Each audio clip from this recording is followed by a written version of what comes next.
Il y a quelque chose de profondément troublant chez quelqu'un qui passe toute sa vie dans une seule ville et parvient pourtant à changer le monde. Quelqu'un qui ne traverse pas les océans, ne gravit pas les montagnes, ne participe pas à des révolutions armées, ne s'exprime pas sur les places publiques, mais qui, assis à la même table, marchant dans les mêmes rues, saluant les mêmes voisins jour après jour, a réussi à ébranler les fondations de la moralité occidentale. Son nom était Immanuel Kant.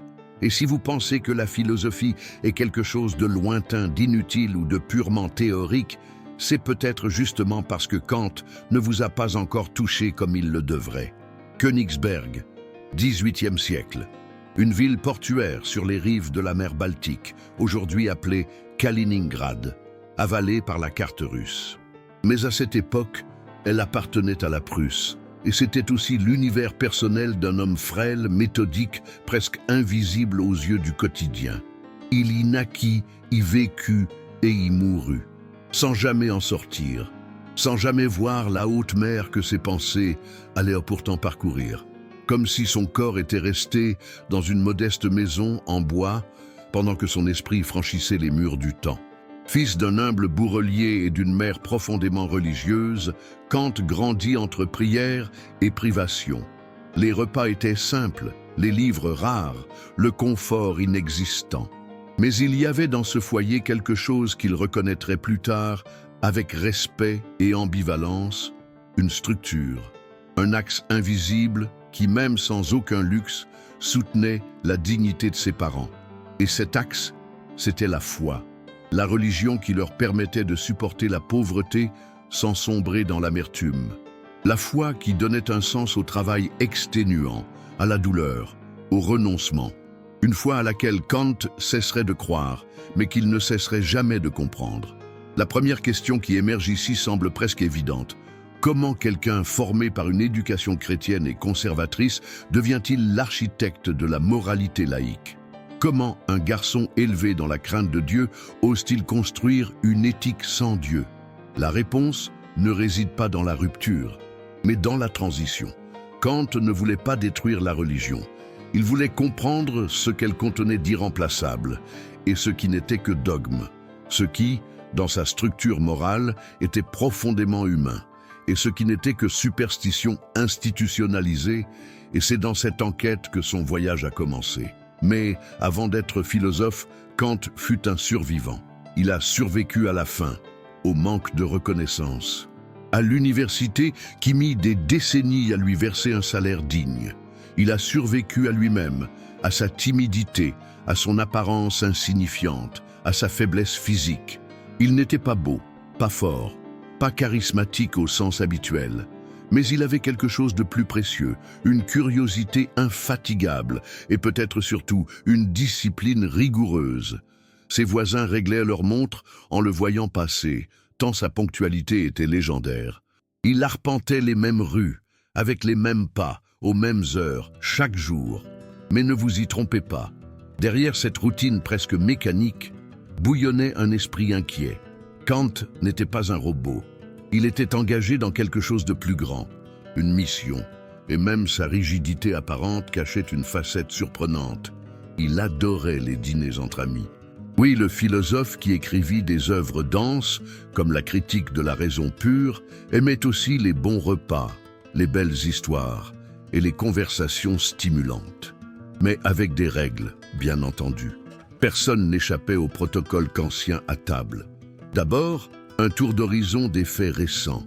Ensuite, une discussion sérieuse sur un sujet important.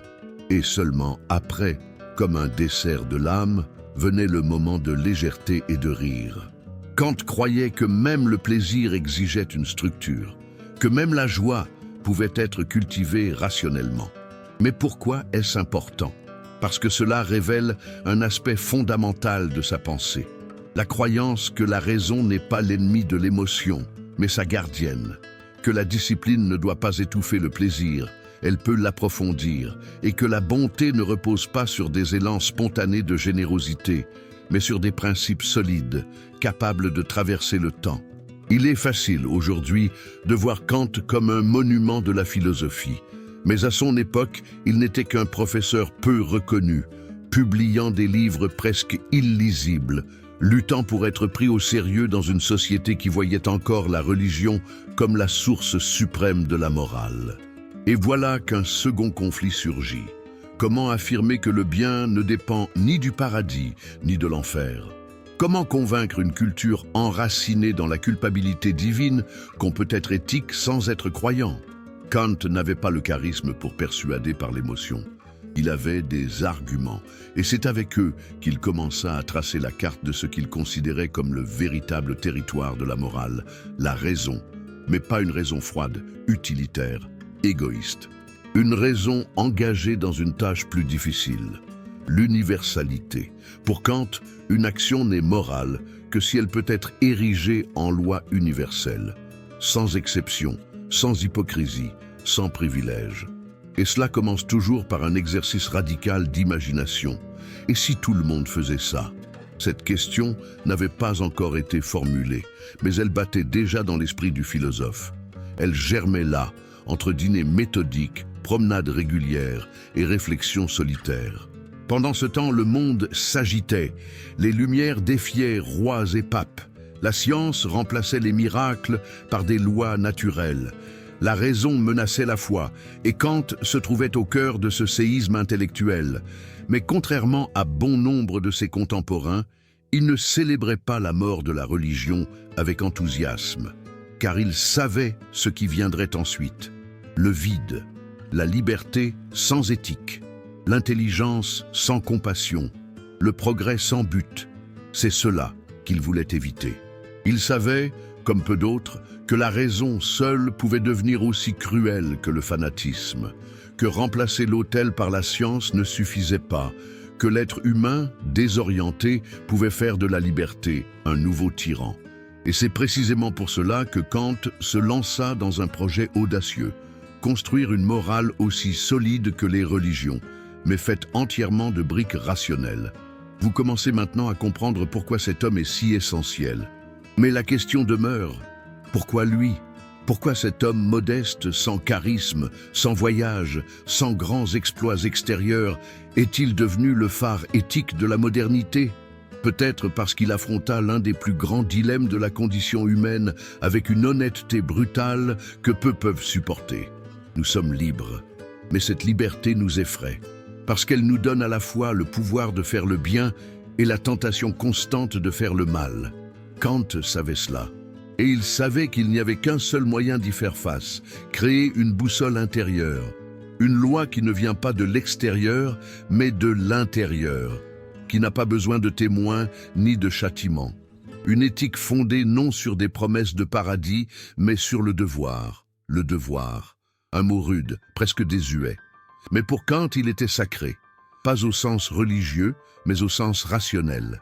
Accomplir son devoir, c'est faire ce qui est juste parce que c'est juste, pas parce qu'on y gagne quelque chose, pas parce que quelqu'un nous observe, mais parce qu'on reconnaît, par sa propre raison, que c'est équitable. Cette idée était encore loin d'être pleinement formulée, mais elle était déjà l'axe autour duquel tournait sa vie. Et c'est peut-être là que réside le véritable pouvoir de Kant. Il n'était pas seulement un penseur, il vivait ce qu'il pensait. Il mettait ses idées en pratique. Il faisait de sa vie une preuve vivante qu'il est possible, oui, d'être éthique dans un monde sans garantie métaphysique. À la fin de sa vie, Kant avait construit quelque chose de monumental. Mais cette partie de l'histoire n'est pas encore arrivée. Pour l'instant, nous sommes au commencement, face au garçon frêle qui voyait son père fabriquer des selles de ses propres mains et sa mère prier avec ferveur. Face au jeune homme qui avait froid, mais qui n'arrêtait jamais d'étudier. Face à l'adulte ignoré pendant des années, mais qui n'a jamais cessé d'écrire, de penser, de rêver à un monde plus juste. Et c'est ici que nous laissons cette première partie.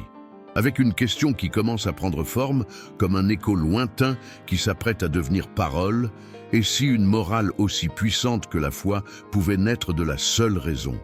Voici la révolution qui est sur le point de commencer. Quelques siècles après l'explosion des Lumières, nous répétons encore un mensonge déguisé en conquête, que nous sommes libres. Libres parce que nous avons plus de choix, plus de produits, plus d'accès. plus de droit. Mais ce que peu de gens osent dire, et que Kant a vu avec une clarté brutale, c'est que la liberté en elle-même ne signifie rien si elle n'est pas accompagnée de direction. La liberté sans boussole, c'est du vertige, une chute au ralenti, sous l'illusion que l'on vole. À la fin du XVIIIe siècle, l'Europe commençait à se défaire des chaînes de la religion institutionnelle. Les dogmes vacillaient. L'autorité des rois, autrefois légitimée par Dieu, était désormais remise en question. Les philosophes célébraient la raison comme un nouveau soleil. La science dévoilait des mystères autrefois réservés aux prophètes. Mais à la naissance de ce monde nouveau s'ajoutait un autre danger, plus subtil, plus silencieux, plus pernicieux, le vide. Et Kant voyait ce vide approcher comme on sent venir l'orage. Il ne s'est pas enthousiasmé naïvement pour la sécularisation, comme tant de ses contemporains, car il savait ce qui viendrait après l'effondrement des croyances religieuses. Une humanité sans freins moraux, tentant d'inventer des excuses rationnelles pour justifier son propre égoïsme. Une civilisation fière de sa liberté, mais de plus en plus incapable de savoir quoi en faire. La question n'était plus « comment obéir à Dieu ?» mais « comment obéir à soi-même ?» sans se détruire. Kant savait que si l'on retirait Dieu du centre de la morale, quelque chose devait prendre sa place, quelque chose d'aussi puissant, quelque chose qui ne soit pas juste un caprice subjectif, parce que si tout est relatif, alors tout est permis, y compris mentir, trahir, voler, exploiter, humilier, détruire. Si tout n'est qu'opinion, alors l'Holocauste n'est qu'un point de vue. Et c'est ici que Kant plante fermement ses pieds sur le sol de la raison pour ériger une structure solide, indestructible, rigoureuse. L'idée que la morale n'est pas une affaire de goût, mais une affaire de logique. Et cette logique commence par une provocation dérangeante. Accepterais-tu de vivre dans un monde où tout le monde fait ce que tu t'apprêtes à faire? Cette question semble simple, mais c'est un éclair. Un éclair qui frappe le quotidien et met à nu des comportements que l'on croyait inoffensifs. Tu es en retard au travail, le feu est rouge, la rue est vide, tu peux traverser. Quel est le problème? Tu ne gênes personne, personne ne sera blessé. Il n'y a que toi et ta hâte. Mais si tu considères que ce geste est acceptable, alors tu dois accepter que tout le monde, en toutes circonstances, puisse en faire autant, toujours, partout. Et ce petit geste devient un effondrement de la règle. Un monde où plus personne ne respecte les feux, un monde de chaos. Voilà le début de l'impératif catégorique. L'idée que l'on ne peut considérer une action morale que si elle peut être érigée en loi universelle. Autrement dit, tu ne peux pas faire une exception pour toi-même. Ta volonté n'a rien de spécial. Si ce que tu fais ne pourrait pas être fait par tous, alors tu n'es pas éthique. Tu es égoïste. Cette règle peut sembler sévère, et elle l'est, parce qu'elle exige quelque chose que notre culture méprise, la cohérence. Imagine une relation amoureuse, tu as trompé, personne ne l'a su. Tout va bien, non? Tu n'as blessé personne. Ce que les yeux ne voient pas, le cœur ne ressent pas, dit le dicton.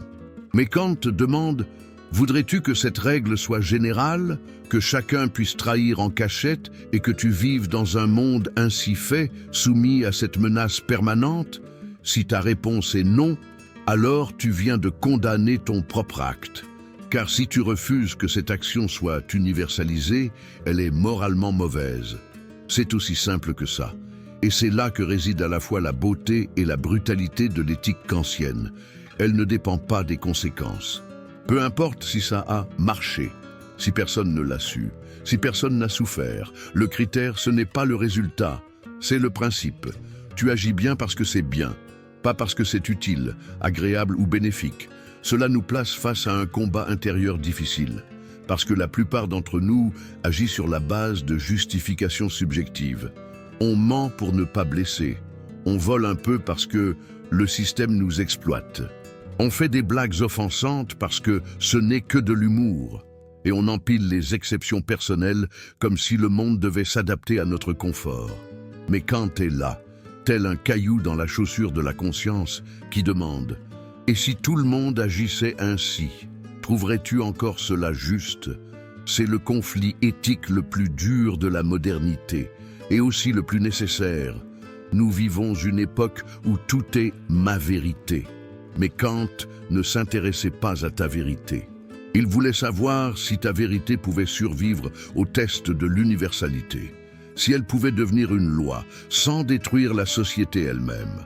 Et si ce n'est pas le cas, alors ce n'est pas de l'éthique, c'est juste la rationalisation de ton désir. Kant nous oblige à regarder la liberté avec responsabilité, à comprendre que le libre arbitre n'est pas un droit inconditionnel de faire ce qu'on veut, mais une responsabilité inconditionnelle de penser à ce que l'on fait. Parce que chaque acte, aussi minuscule soit-il, contribue à façonner la moralité du monde. Cette idée peut paraître utopique, mais imagine le monde qu'elle propose. Un monde où chacun agit uniquement selon des règles qu'il accepterait que tous suivent. Où personne ne ment parce qu'il ne veut pas être trompé. Où personne n'humilie parce qu'il ne veut pas être humilié. Où personne ne vole, même un peu, parce qu'il ne veut pas vivre dans un monde où tout le monde vole. Ce n'est pas un paradis. C'est une société cohérente, une communauté éthique, une civilisation qui comprend que chaque geste individuel contient l'esquisse d'une loi universelle. Et peut-être que tu penses, mais c'est impossible, les gens sont égoïstes, la majorité ne pense pas ainsi. Et Kant répondrait, c'est précisément pour cela que la moralité doit être un devoir et non une inclination. Nous ne faisons pas le bien parce que nous en avons envie. Nous faisons le bien parce que nous savons que c'est nécessaire. Et cela ne nous déshumanise pas, cela nous élève, parce que choisir le bien alors que l'on a toutes les excuses de faire le mal, c'est ça, la vraie liberté. La liberté, ce n'est pas suivre ses impulsions, c'est les dominer, c'est être maître de soi. Agir non pas comme un animal dressé par les récompenses ou les punitions, mais comme un être rationnel qui choisit en fonction de ce qui est juste pour tous. Cette philosophie est, bien sûr, inconfortable, parce qu'elle nous sort de notre zone de confort moral. Elle nous empêche de déléguer notre responsabilité à des pasteurs, des gourous, des livres sacrés ou des idéologies. Kant nous laisse nus devant le miroir de la raison et exige que nous soyons honnêtes. Et cette exigence est libératrice, parce qu'elle nous rend auteurs de notre propre éthique. Elle nous dit que tu n'as pas besoin de dogme pour être bon, pas besoin de craindre l'enfer ou d'espérer le paradis. Tu as seulement besoin de penser clairement, cohérente, avec courage. Car oui, il faut du courage pour être éthique dans un monde qui récompense la ruse, les raccourcis et le cynisme.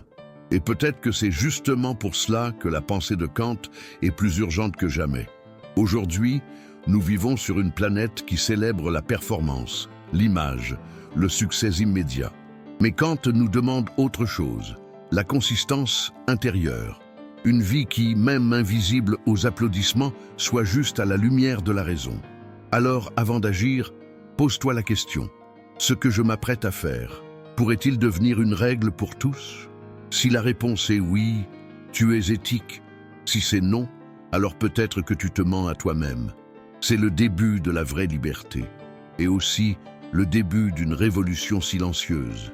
La révolution de ceux qui ne crient pas mais agissent avec intégrité, qui ne s'imposent pas mais s'alignent sur la justice, qui n'utilisent pas la raison pour manipuler, mais pour bâtir.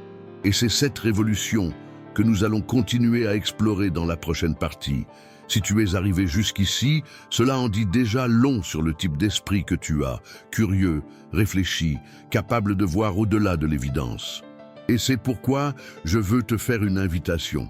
Abonne-toi à la chaîne maintenant, pas parce que ça aide l'algorithme, mais parce que si ce contenu t'a touché, il peut toucher d'autres aussi. Et chaque clic, chaque like, chaque commentaire est une manière de construire ensemble cet espace de réflexion où la raison n'est pas froide, elle est lumière. Alors, like la vidéo, abonne-toi à la chaîne et viens avec nous. Parce que la prochaine étape de ce voyage va encore plus bouleverser ce que tu crois savoir sur la liberté, le devoir, et ce que cela signifie vraiment d'être humain. Avez-vous déjà essayé de faire ce qui est juste et vous l'êtes reproché? Avez-vous déjà fait confiance à quelqu'un, dit la vérité, suivi la voie éthique et été puni pour cela, ignoré, ridiculisé, trahi? Si oui, vous connaissez le dilemme moral le plus amer de la vie moderne. L'impression que faire le bien ne rapporte rien, que l'honnêteté est pour les naïfs, que dans le monde réel, ceux qui gagnent sont ceux qui savent le mieux mentir.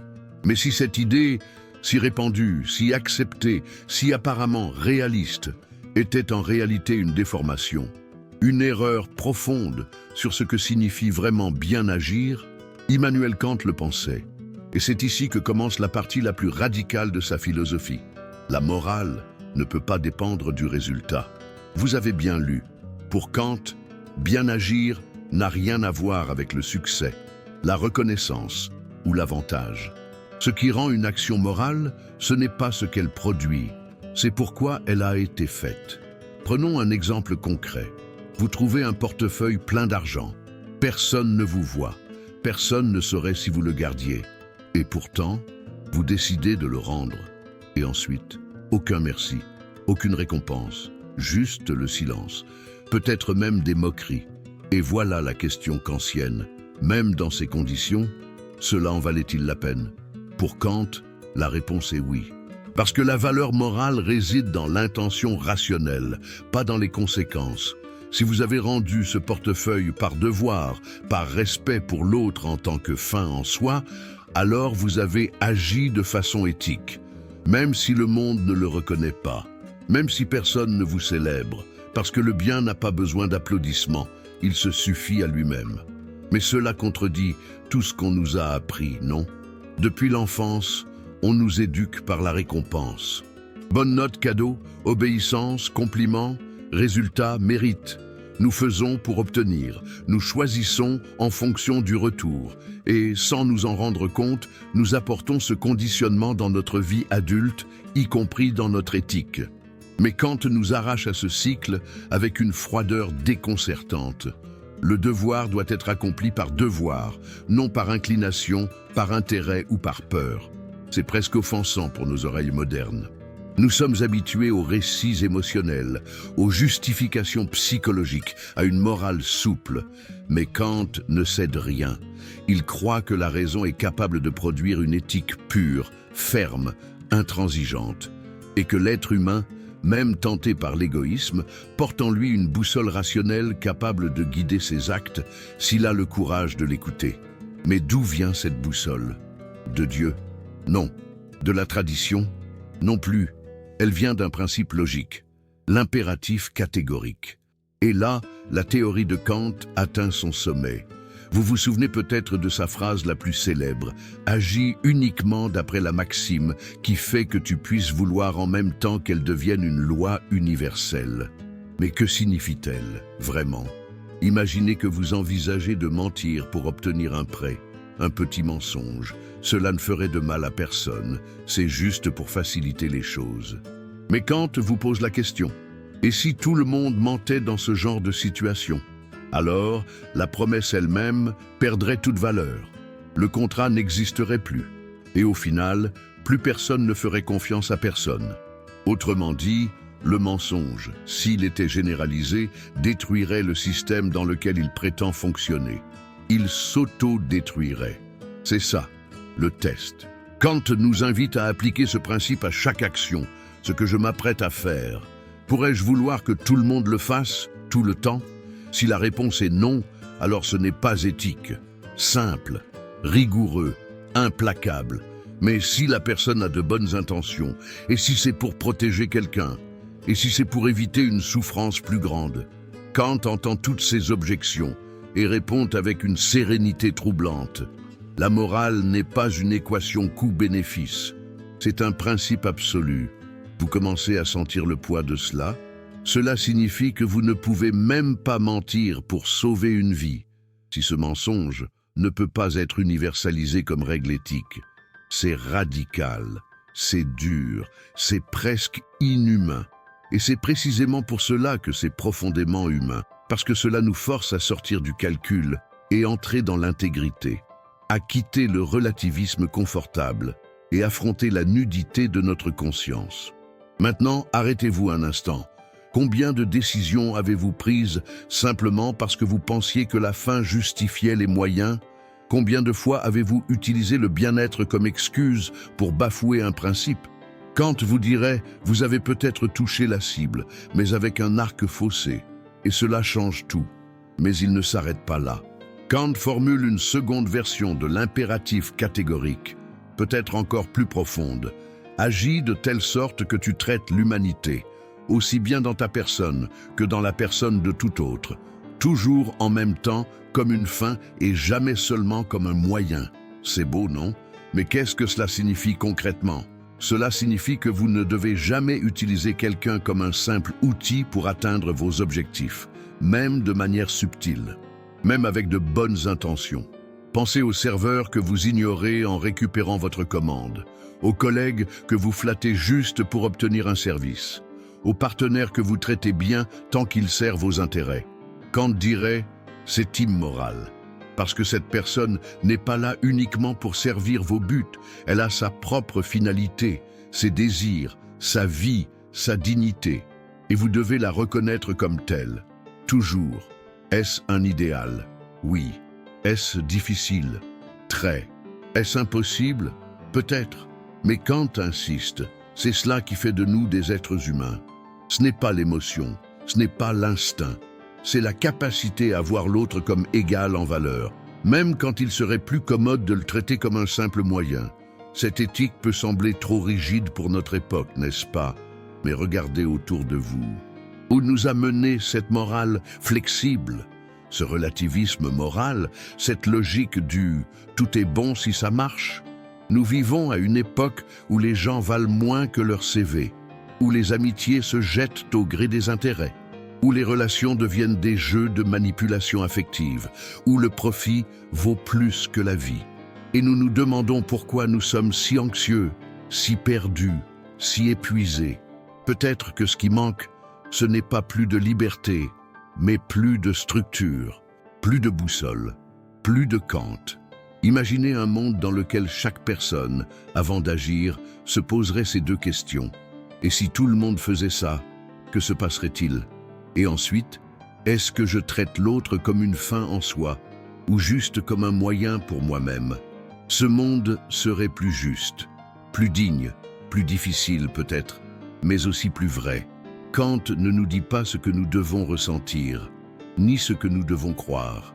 Il nous propose seulement une règle, une mesure rationnelle pour évaluer l'éthique de nos actions. Et cette règle repose sur seulement deux critères, l'universalité, le respect de la dignité de l'autre. Le reste, c'est de l'auto-tromperie. Au bout du compte, il ne reste qu'une seule question. Es-tu prêt à vivre en cohérence avec ce que tu attends des autres? Si oui, alors tu es prêt à entrer dans le territoire de la véritable moralité. Sinon, peut-être est-il temps de repenser ta définition de la liberté. Si ce contenu t'a dérangé, touché ou fait réfléchir à une décision récente, c'est déjà énorme. Parce que la philosophie de Kant n'est pas faite pour être admirée de loin. Elle est faite pour être pratiquée, remise en question, débattue, vécue. As-tu déjà ressenti de la colère envers quelqu'un sans raison apparente? As-tu déjà méprisé quelqu'un simplement parce qu'il ne te servait plus à rien? As-tu déjà pensé, même en silence, cette personne ne m'est plus utile? Pas besoin de répondre à voix haute. Il suffit d'affronter avec honnêteté ce que chaque être humain porte en lui, cette tendance inconsciente ou délibérée à utiliser l'autre. Et c'est ici que Kant nous confronte à l'une des idées les plus dures et peut-être les plus transformatrices de toute l'histoire de l'éthique. L'autre n'est pas un moyen, l'autre est une fin. Cette phrase a été répétée à l'excès, dans les livres, les conférences, les slogans, les murs d'école. Mais sa véritable force est encore loin d'avoir été comprise, car Kant ne proposait pas une poésie, il nous tendait un miroir. Et ce que l'on voit dans ce miroir peut être dérangeant. Que signifie réellement traiter quelqu'un comme une fin en soi? Cela signifie reconnaître à chaque interaction que la personne en face de toi n'est pas là pour te satisfaire, te simplifier la vie ou servir tes intérêts. Qu'elle n'est pas un personnage de ton histoire, mais le protagoniste de la sienne. qu'elle pense, souffre, choisit, désire, tout comme toi. Qu'elle possède un monde intérieur aussi légitime que le tien, même si tu ne le comprendras jamais entièrement. Mais combien de fois, dans le quotidien, te rappelles-tu cela ? Quand tu ignores un employé parce que tu es pressé, quand tu fais un compliment uniquement pour obtenir une faveur, quand tu tolères quelqu'un tant qu'il t'est utile, mais que tu le jettes dès qu'il demande un effort, quand tu t'approches non pas par affection, mais par calcul, quand tu quittes une relation sans rien dire, simplement en disparaissant. Combien de ces attitudes as-tu déjà vues ou pratiquées toi-même ? Et maintenant, imagine un monde où plus personne ne traite personne comme une fin, où tout le monde s'utilise, où toutes les relations sont des contrats silencieux avec des clauses cachées d'utilité et de bénéfices mutuels, où personne n'est vu comme une personne, seulement comme une fonction. C'est terrifiant, non ? C'est précisément ce monde que Kant veut empêcher de s'installer. Il n'écrit pas pour punir, il écrit pour prévenir, pour nous rappeler quelque chose que le monde moderne cherche à effacer. Chaque être humain a une valeur en soi, et cette valeur est non négociable. Mais pourquoi est-ce si difficile à pratiquer ? Parce que cela exige du renoncement. Renoncer à l'usage, renoncer aux raccourcis, renoncer à la tentation de transformer chaque rencontre en transaction, et surtout, mettre des limites à son propre ego. Car si l'autre n'est pas là juste pour me servir, alors je ne suis pas le centre de l'univers. Et cela fait mal, parce que le narcissisme est confortable. La bulle du « je mérite »,« je veux »,« je peux » est enivrante. Mais Kant arrive avec un seau de raison glacée pour réveiller la conscience. L'autre compte autant que toi, et cela doit se voir dans tes choix. Mais que se passe-t-il quand on ne vit pas ainsi ? La réponse est partout.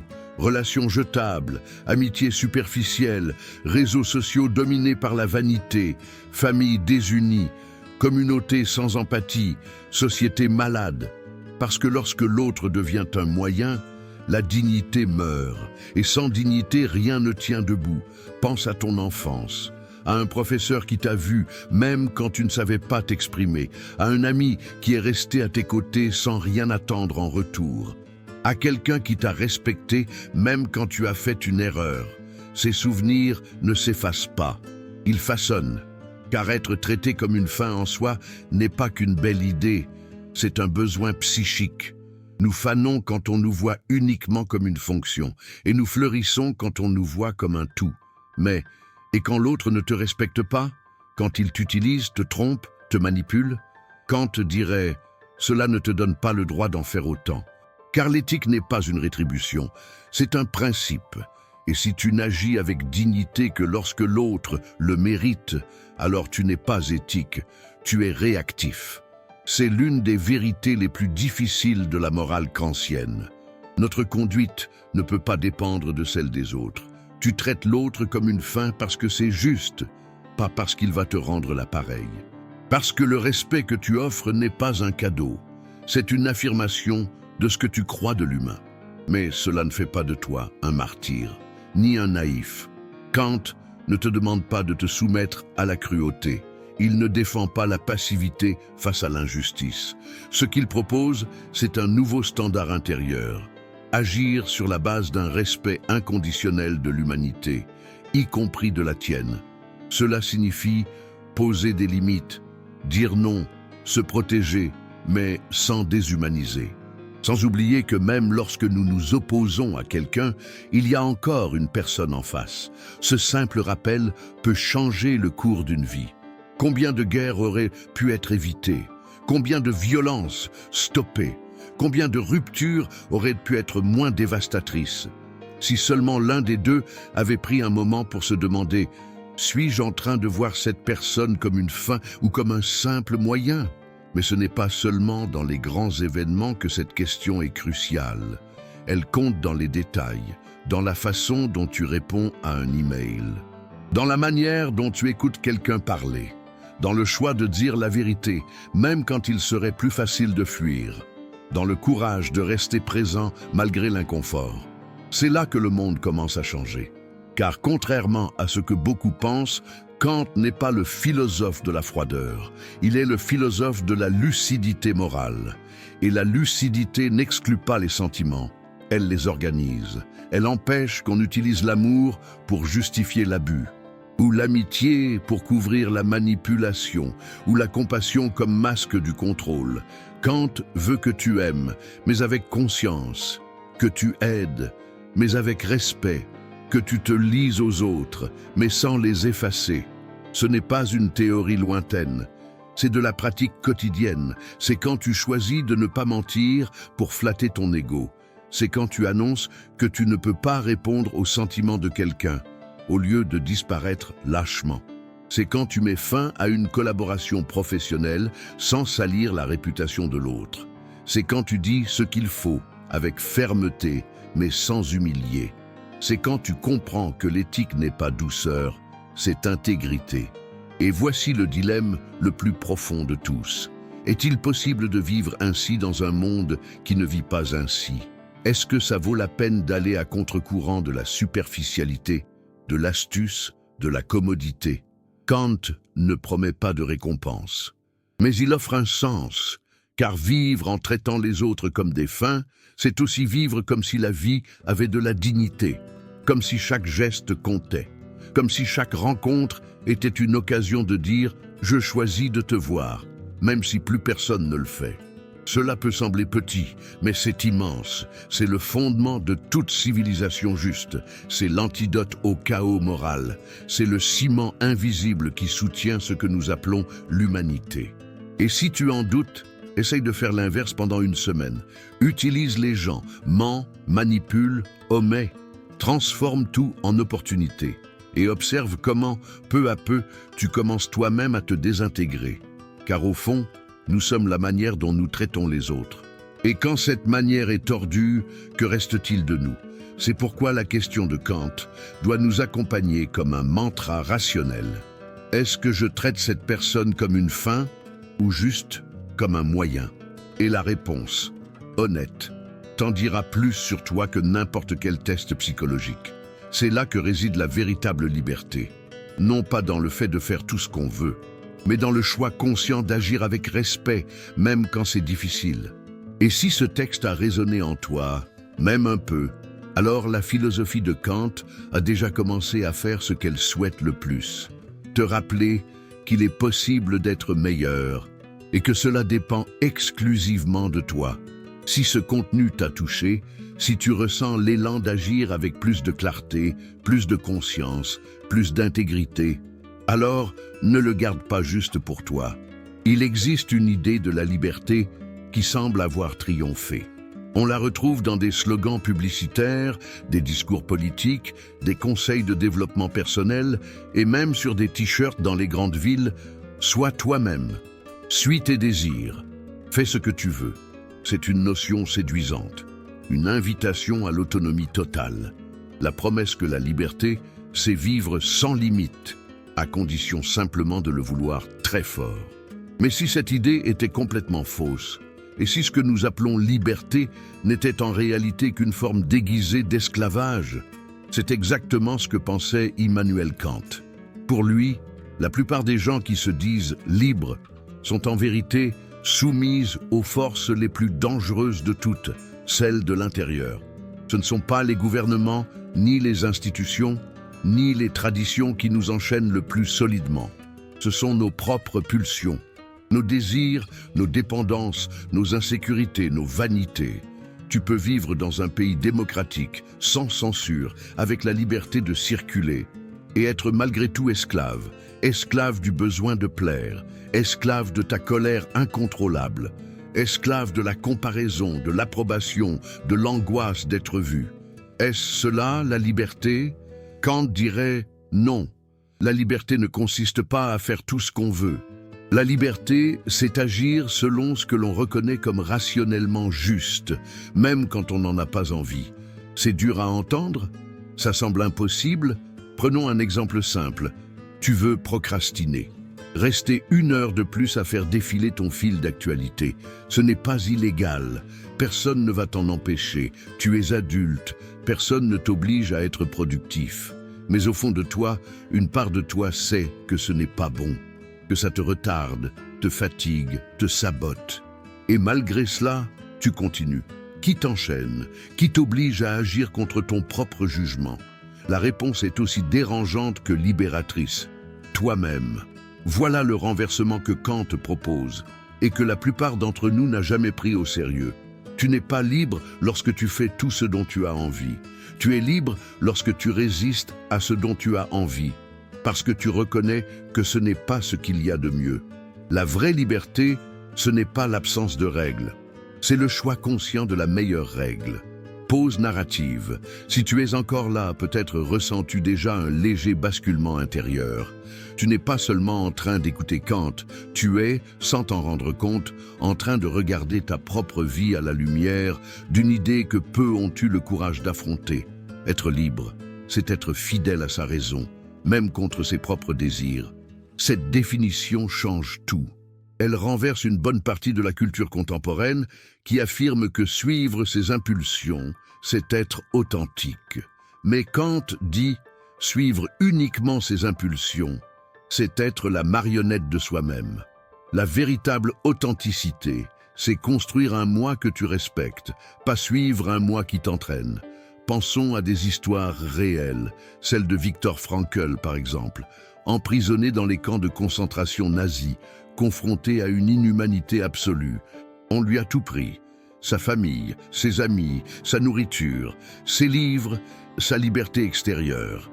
Et pourtant, Frankl a écrit « On peut tout enlever à un homme, sauf une chose, la dernière des libertés humaines, choisir son attitude face aux circonstances. » C'est du Kant à l'état pur, la liberté comme noyau rationnel inviolable, que même les pires horreurs du monde ne peuvent briser. Et si c'est possible dans un camp de concentration, qu'est-ce qui t'en empêche dans le confort de ta chambre? Et les sentiments, alors, ne comptent-ils pas? Bien sûr qu'ils comptent. Kant ne nie pas les émotions. Il refuse simplement de leur remettre les clés de la maison. Pour lui, les sentiments sont des conseillers, pas des gouvernants. Tu peux ressentir de la colère, de la peur, du désir, de la tristesse. C'est humain. Mais agir uniquement en fonction de cela, c'est de l'esclavage. Deuxième pause narrative. À ce stade, tu te demandes peut-être, mais vivre comme ça, ce n'est pas trop lourd? Oui, ça l'est. Mais ne pas vivre ainsi nous coûte encore plus cher. L'épidémie de burn-out, la fragilité des liens, la politique gouvernée par les impulsions, la montée de la violence, l'effondrement du dialogue. Nous vivons dans un monde plein de volonté, mais vide de volonté rationnelle. Et sans cette boussole, la liberté devient chaos. Regardons les chiffres. Selon l'Organisation mondiale de la santé, plus de 280 millions de personnes souffrent de dépression dans le monde. Près d'1 milliard vivent avec un trouble anxieux. Et l'une des causes les plus citées, le manque de cohérence intérieure. Vivre une vie qui ne correspond pas à ce que l'on sait être juste. Agir par impulsion, par peur, par comparaison, par désir immédiat. Et récolter ce que Kant avait déjà anticipé. Culpabilité, aliénation, vide. Mais il existe une issue. Elle n'est ni facile, ni rapide, ni populaire. Mais elle est possible. Elle commence au moment où tu te dis, avec une honnêteté brutale, « Je sais ce qui est juste, et même si je n'en ai pas envie maintenant, je vais agir ainsi. » C'est cela, la liberté morale. Ne pas crier parce que tu es en colère, mais parce que tu as raison. Ne pas trahir parce que tu es en manque, mais parce que tu choisis d'être juste. Ne pas fuir parce que c'est plus simple, mais parce qu'il est plus digne d'affronter. Kant croyait que le rôle du gouvernement, de la société, de l'éducation, était de nous aider à atteindre ce type de liberté.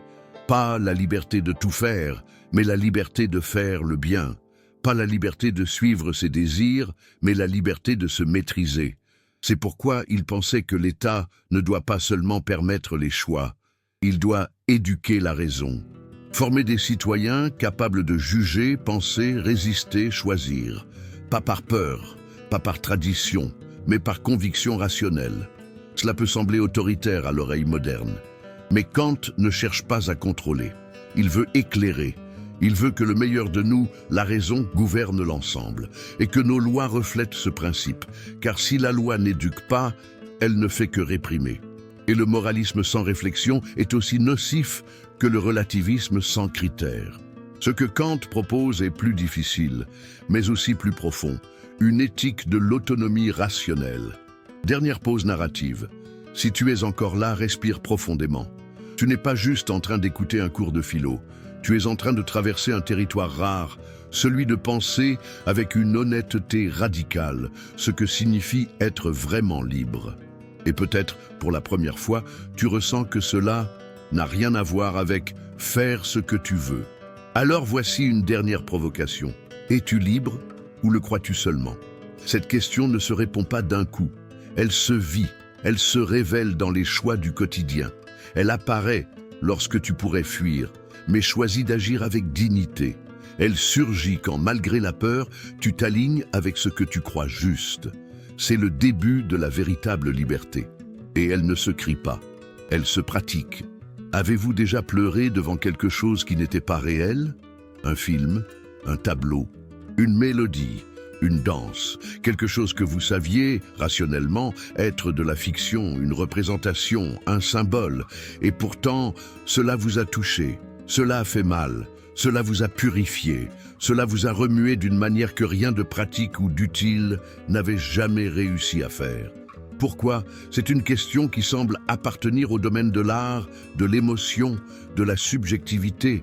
Mais pour Kant, c'était aussi une question éthique. Car il savait que même si la raison devait guider nos actions, il existe des moyens de toucher le cœur humain qui échappent à la logique directe et qui pourtant nous conduisent à la vertu. C'est là que sa philosophie nous offre un détour inattendu. Après tout, un parcours de discipline rationnelle, d'impératifs moraux, de liberté comme obéissance à la raison. Kant nous surprend. Il se tourne vers quelque chose qui semble, à première vue, contredire tout ce qu'il avait construit jusqu'alors, la beauté. Oui, Kant a écrit l'une de ses œuvres les plus denses et les plus révolutionnaires sur quelque chose que beaucoup considéraient jusque-là comme une distraction ou un luxe, le beau. Et il l'a fait parce qu'il a compris que la beauté est plus qu'une affaire d'esthétique. C'est une expérience éthique déguisée. Elle nous enseigne sans ordre. Elle nous rend sensibles, sans culpabilité. Elle nous élève sans rien exiger. Et peut-être que c'est justement pour cela qu'elle est l'un des chemins les plus puissants pour nous rappeler qui nous pouvons être. Mais qu'est-ce que le beau? Pour Kant, le beau n'est pas simplement ce qui plaît au sens. C'est ce qui procure un plaisir sans intérêt. Autrement dit, quelque chose qui nous enchante sans que nous ayons besoin de le posséder, sans qu'il nous soit utile, sans qu'il nous apporte un avantage pratique. Et cette expérience, celle d'être touché par quelque chose juste pour sa forme, son harmonie, son rythme, sa présence, est un exercice de liberté intérieure. Car à ce moment-là, même sans le savoir, vous dites au monde « Je ne suis pas ici seulement pour consommer. Je sais aussi contempler. » Et cela est révolutionnaire. À une époque où tout est utilitaire, productif, quantifiable, mesurable, la beauté est une forme de résistance. C'est un non silencieux à la logique de la vitesse, de l'exploitation, du profit. Elle nous sort, ne serait-ce qu'un instant, de la mécanique du désir et nous place dans une relation plus pure au monde. C'est pourquoi Kant voyait dans l'art, dans la nature, dans le beau sous toutes ses formes, un appel à notre meilleure version. Voyez la délicatesse de cela. Alors que la morale nous dit ce que nous devons faire, la beauté nous montre, sans mots, à quoi cela ressemblerait si nous étions meilleurs. Ce n'est pas une exigence, c'est une inspiration. Et cette différence change tout. Imaginez un enfant devant un champ de fleurs, ou un adulte épuisé qui s'arrête pour regarder le ciel au moment du coucher du soleil. Ou quelqu'un en deuil, écoutant une pièce de Bach qui semble dire exactement ce que le silence de la douleur ne peut exprimer. Rien de tout cela ne résout de problèmes concrets, mais tous ces instants réorientent l'esprit. Ils nous rappellent qu'il existe en nous quelque chose qui ne calcule pas, quelque chose qui ne veut rien, sauf être en harmonie avec ce qui est beau. Mais Kant va encore plus loin. Il dit que lorsque nous éprouvons un plaisir désintéressé devant le beau, nous touchons à quelque chose d'universel, car ce plaisir ne dépend ni de la culture, ni de la classe sociale, ni du niveau d'instruction. Une rose peut être belle aussi bien pour un prince que pour un paysan. Le vol d'une hirondelle peut émouvoir autant un enfant qu'un professeur, et cette reconnaissance silencieuse, sans mots, nous rapproche. Pensez maintenant à un monde où chaque jour, tout le monde aurait un contact avec le beau, pas seulement avec la productivité, la vitesse, la compétition, mais aussi avec l'art, la musique, la nature, le silence. Quelle humanité cela ferait-elle naître? Kant pensait que ce serait une humanité plus encline à la morale, non pas par contrainte, mais par accord intérieur. Car, en faisant l'expérience du beau, nous nous souvenons qu'une harmonie est possible. Et cela, même brièvement, nous détache de la brutalité du quotidien. Mais cela ne veut pas dire que l'art doit être mignon. La beauté, pour Kant, n'est pas un ornement, c'est une structure. Et l'art véritable ne nous détourne pas du réel. Il nous aide à l'affronter avec une autre sensibilité. Il nous forme à voir les nuances, à écouter plus profondément, à ressentir sans se perdre, et surtout, à reconnaître l'autre comme autre. Et malgré cela, trouver une résonance.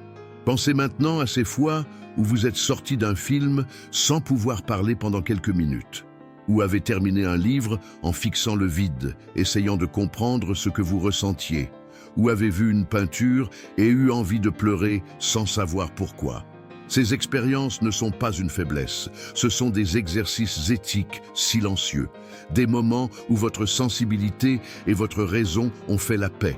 Et c'est cela que Kant voulait. Pas un monde de personnes froides, calculatrices, esclaves des règles, mais un monde où des êtres guidés par la raison savent encore ressentir. Et ressentir non pas comme un caprice, mais comme une ouverture à ce qu'il y a de plus élevé. Voici alors un micro-conflit intrigant. Si la raison nous indique le devoir et la beauté nous inspire le bien, pourquoi échouons-nous si souvent à faire ce qui est juste ? Pourquoi tant de cruauté, de banalité, d'insensibilité? Peut-être parce que nous avons désappris à voir le beau. Nous avons remplacé la contemplation par la consommation, transformé l'art en produit. Oubliez que sans beauté, l'âme se durcit. Et quand l'âme se durcit, même le bien semble inutile. C'est pourquoi Kant insistait. L'art devait être présent dans les villes, les écoles, les espaces publics. Non comme un luxe, mais comme une nécessité morale. Car personne ne peut porter le poids du monde seul. Mais une musique peut soutenir, un tableau peut consoler, une danse peut guérir, et ce n'est pas du romantisme, c'est une stratégie de survie éthique. Alors maintenant, arrêtez-vous un instant, respirez. Souvenez-vous de la dernière fois où vous avez été ému par quelque chose de beau. Ce n'est pas forcément grandiose. Cela peut être un rayon de lumière traversant une fenêtre, ou un rire sincère pendant une journée difficile, ou le regard silencieux de quelqu'un qui vous a compris sans que vous ayez eu besoin d'expliquer. Cet instant, c'est aussi Kant, car à cet instant vous ne vouliez rien, vous ne planifiez rien, vous ne manipuliez rien, vous étiez simplement là, ouvert, entier, présent. Et cet état, même fugace, est le sol de la vertu. Kant croyait qu'un monde rationnel n'était pas un monde sans émotion, mais un monde où l'émotion cesse d'être un caprice, pour devenir un pont entre le moi et l'autre, entre le chaos et l'ordre, entre ce que nous sommes et ce que nous pouvons encore devenir. Et c'est pourquoi il faisait tant confiance à l'art, car l'art, quand il est vrai, ne moralise pas, mais moralise. Il ne prêche pas, mais transforme. Il ne commande pas, mais touche. Et ce qui touche, reste. Peut-être que maintenant, vous vous demandez, mais est-ce que tout cela compte vraiment dans un monde aussi violent, aussi rapide, aussi pragmatique? Kant vous répondrait, justement pour cela, cela compte encore plus. Parce que dans un monde où tout est urgence, ressentir quelque chose sans intérêt est un acte de résistance. Dans un monde où tout est fonction, voir de la beauté dans l'inutile est un rappel de ce qui nous rend humains. Et si vous voulez savoir à quel point c'est puissant, souvenez-vous que les plus grandes révolutions ne sont pas nées des armes, mais des idées. Et beaucoup de ces idées sont nées de l'art. En fin de compte, la question la plus importante est peut-être celle-ci. Êtes-vous encore capable d'être ému par quelque chose qui ne vous donne rien en retour? Si oui, félicitations. Vous êtes encore vivant de l'intérieur. Et peut-être, juste peut-être, êtes-vous encore capable de devenir meilleur que ce que vous avez été? Et si tout ce que vous aviez appris sur le bien n'était que le commencement? Et s'il ne suffisait pas de faire ce qui est juste? Et s'il fallait comprendre pourquoi vous faites ce qui est juste, même lorsque personne ne vous regarde, même lorsqu'il n'y a ni récompense, ni punition, ni spectateur? C'est la question qui palpite depuis le début de ce voyage avec Kant. Pendant 6 parties, nous avons plongé dans les territoires les plus complexes et inconfortables de la philosophie morale. La liberté sans désir, la raison sans foi, l'éthique sans concession, la beauté sans utilité. Et maintenant, dans cette dernière partie, tout doit trouver sa place. Que reste-t-il lorsque la religion perd son éclat? Qu'est-ce qui soutient la bonté quand le ciel se tait? Kant a consacré toute sa vie à construire une réponse à cela. Pas avec des métaphores faciles, ni des formules toutes faites, mais avec un système de pensée aussi rigoureux que courageux.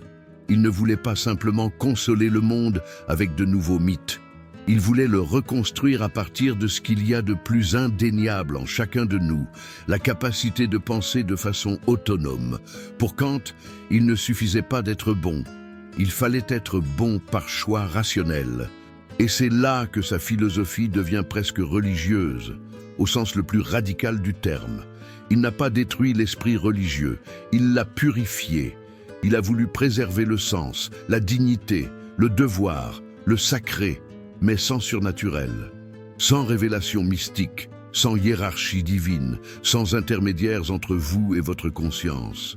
Kant croyait que si la morale devait toujours dépendre de dogmes, de commandements ou de promesses célestes, elle resterait condamnée à l'immaturité.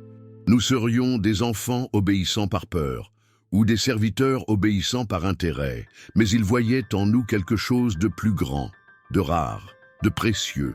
La capacité de dire « je choisis d'agir correctement », pas parce que j'y gagne quelque chose, mais parce que, en réfléchissant clairement, je reconnais qu'il n'y a pas d'autre manière juste d'agir. Voilà le cœur de tout. L'idée que le bien n'a pas besoin de miracle. Le bien a besoin de courage. Du courage pour voir l'autre non comme un moyen mais comme une fin. Du courage pour résister à la tentation du geste facile. Du courage pour suivre la raison, même quand elle fait mal. Du courage pour reconnaître que le monde peut se tromper et que vous pouvez avoir raison même dans la solitude, parce que c'est cela que la raison morale exige. Elle ne promet ni applaudissement, ni gloire, ni pardon. Elle exige seulement la droiture. Et cela, dans un monde obsédé par la commodité, est presque un acte héroïque. Mais est-ce possible ? Peut-on réellement construire une morale universelle sans religion, sans tradition, sans autorité divine pour nous dire ce qui est bien ou mal? Kant croyait que oui. Et il n'était pas naïf en l'affirmant. Il connaissait les ténèbres de l'âme humaine. Il savait à quel point nous sommes enclins au mensonge, au confort, à l'auto-illusion. Il savait combien nous rationalisons nos erreurs pour préserver une image propre de nous-mêmes. Et pourtant, ou peut-être justement pour cela, Kant a construit une éthique fondée sur l'autonomie, parce qu'il croyait que nous sommes capables de dépasser nos inclinations, si nous reconnaissons qu'elles ne sont pas tout ce que nous sommes. Et voici maintenant le point le plus profond de tout ce parcours. La morale, pour Kant, n'est pas un choix esthétique, ce n'est pas un trait de caractère, ce n'est pas une option de style de vie. C'est la condition de possibilité de l'humanité elle-même. Sans éthique rationnelle, que reste-t-il de nous? Que reste-t-il lorsque la commodité prend la place de la cohérence? Que devient une société où chacun traite l'autre comme un simple moyen, La réponse est sous nos yeux, chaque jour, dans les contrats déchirés, dans les liens brisés, dans les dirigeants qui mentent au nom de l'efficacité, dans les relations qui deviennent des arènes de manipulation, dans la précipitation, dans le mépris, dans le vide. La raison pour laquelle Kant est toujours pertinent est simple. Le monde ne sait toujours pas être éthique sans être surveillé. La plupart d'entre nous agit bien tant qu'il y a quelqu'un pour regarder, tant qu'il y a récompense, tant qu'il y a peur d'une punition. Mais l'éthique kantienne est l'exact opposé. Elle commence quand il n'y a plus personne pour vous voir, quand il ne reste que vous et votre conscience, et que vous décidez malgré tout de ne pas trahir, de ne pas mentir, de ne pas humilier. Pas parce que quelqu'un va le découvrir, mais parce que vous le savez déjà. C'est ce que Kant appelle la dignité, pas la valeur marchande, pas le prestige, pas la renommée, mais la valeur intrinsèque d'un être rationnel qui se reconnaît comme agent moral. Et à ce point, Kant réconcilie ce qui semblait irréconciliable, la liberté et le devoir. Pendant des siècles, nous avons cru que faire le bien, c'était renoncer à soi. Kant montre que c'est l'inverse. Faire le bien, c'est la seule manière authentique d'être libre. Pas libre de faire ce que je veux, mais libre de ne pas devenir esclave de soi-même. Cette idée est aussi révolutionnaire que spirituelle, parce qu'elle ne fait pas que nous instruire. Elle nous élève. Elle dit que vous pouvez vivre sans foi, mais pas sans raison. Vous pouvez vivre sans dogme, mais pas sans réflexion. Vous pouvez vivre sans rituel, mais pas sans intégrité. Et voici ce qui est peut-être l'enseignement le plus profond de toute cette série. Être éthique, c'est résister à l'effondrement intérieur, même lorsque le monde entier s'écroule, parce que le bien, lorsqu'il est fait rationnellement, devient inviolable. Il ne dépend pas des applaudissements, il ne dépend pas des circonstances. Il n'a pas besoin d'être admiré pour avoir de la valeur. Il a de la valeur parce qu'il est juste. Et si vous êtes arrivé jusqu'ici, cela dit déjà quelque chose de vous. Vous n'êtes pas qu'un spectateur. Vous êtes un penseur, vous êtes un acteur. Vous êtes capable d'entendre des idées difficiles et de les laisser travailler en vous. Vous êtes, au fond, quelqu'un qui croit encore que le monde peut être meilleur et que cela commence de l'intérieur. Alors voici mon invitation la plus directe. Aimez cette vidéo, abonnez-vous à la chaîne. Dites-moi en commentaire ce qui vous a le plus touché, ce qui vous a provoqué ou ce qui reste encore en suspens. Cette chaîne n'est pas un distributeur de réponses. C'est un lieu de questions profondes, de philosophie vivante, d'éthique comme bouclier, de beauté comme boussole, de raison comme pont et non comme mur. Et si vous voulez poursuivre ce voyage avec nous, les prochains épisodes vous emmèneront encore plus loin. Nous parlerons de la culpabilité et du pardon, du silence et du sens, et de comment agir dans un monde qui semble ne plus avoir de direction. Mais pour aujourd'hui, si une seule chose devait rester, que ce soit celle-ci, la morale ne dépend pas de la foi. Elle dépend de votre lucidité et de votre courage à ne pas l'abandonner, même lorsque plus personne n'en a la force. Merci infiniment d'avoir été là jusqu'au bout. On se retrouve dans la prochaine vidéo et d'ici là, réfléchissez, choisissez, agissez avec dignité, parce que votre liberté commence là où la dernière excuse prend fin.